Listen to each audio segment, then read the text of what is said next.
And the reason why I started my podcast is because it's such a good way to connect with, and the way that I'm doing it is I'm connecting with a lot of boss women, lady leaders. So a lot of women who are inspiring girls and ladies and even men to start something for themselves, to monetize their passion.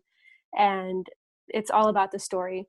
The thing that had me start my business, had me start my podcast, is the story that I used to, hear from people who've made it. The success stories are what really inspired me to do my own thing.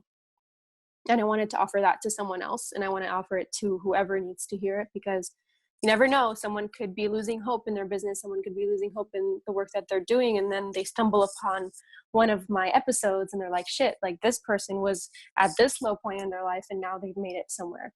So that was the motivation behind it. And also just connecting with boss women and people like yourself and amazing people out there. It's priceless. It's something that I find, if you're able to do, which you are, which everybody has the capability of doing it, especially now with social media. So leverage that, and it's the most amazing thing you can do for any business. So that's what I've found with it. And asking questions, something that I think I was born to do. I love it. So yeah, all that together. Yeah, I'm very much the same as well. I always I was the annoying kid that would just either, because I was the only child growing up. That's why I asked if you're an only child or not, because we both have very similar personalities, very similar stories.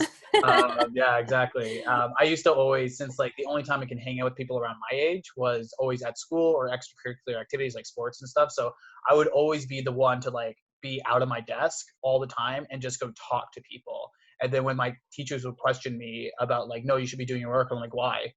Why would, like, I was that kid. And then like, you can say why it, like, people only think about maybe 2 or 3, like, I know Tony Robbins said this is where I got it from, where you ask 7 whys and then you figure it the fuck out. And then you find what the answer is as soon as you ask 7 whys. So I would get to like, people don't think past 3 whys. And then they just get so frustrated, especially if it's coming from like an 11-year-old or a 10-year-old or something like that. Annoying little brain, which is actually pretty funny. But yeah, you're a mini Tony Robbins at 11. Just asking. There's a funny story. Like I interviewed Evan Carmichael about like a year and a half ago. You're familiar with Evan Carmichael, yeah? I think it rings a bell. He's the one that's like he has like a big YouTube channel, like top 10 rules for life or something like that. Or maybe. Rules. Yeah. It's something along those lines, but he does a lot of like interviews and all that sort of stuff. And I remember I was interviewing him. He has like 2 million subs, I think, on YouTube or so.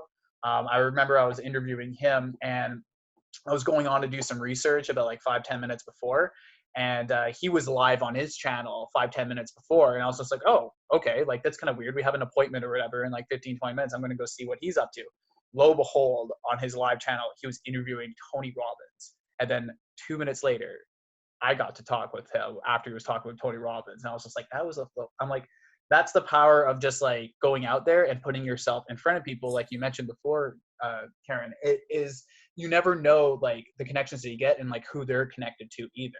So I literally like within 30 seconds, he went from talking to Tony Robbins to like me. And I was like, that's like the craziest thing, like putting his time, like he put an equal amount of time for Tony as he did with me. And I'm like, it's crazy. That was super crazy. That's when I was just like, oh my God, light bulb moment there.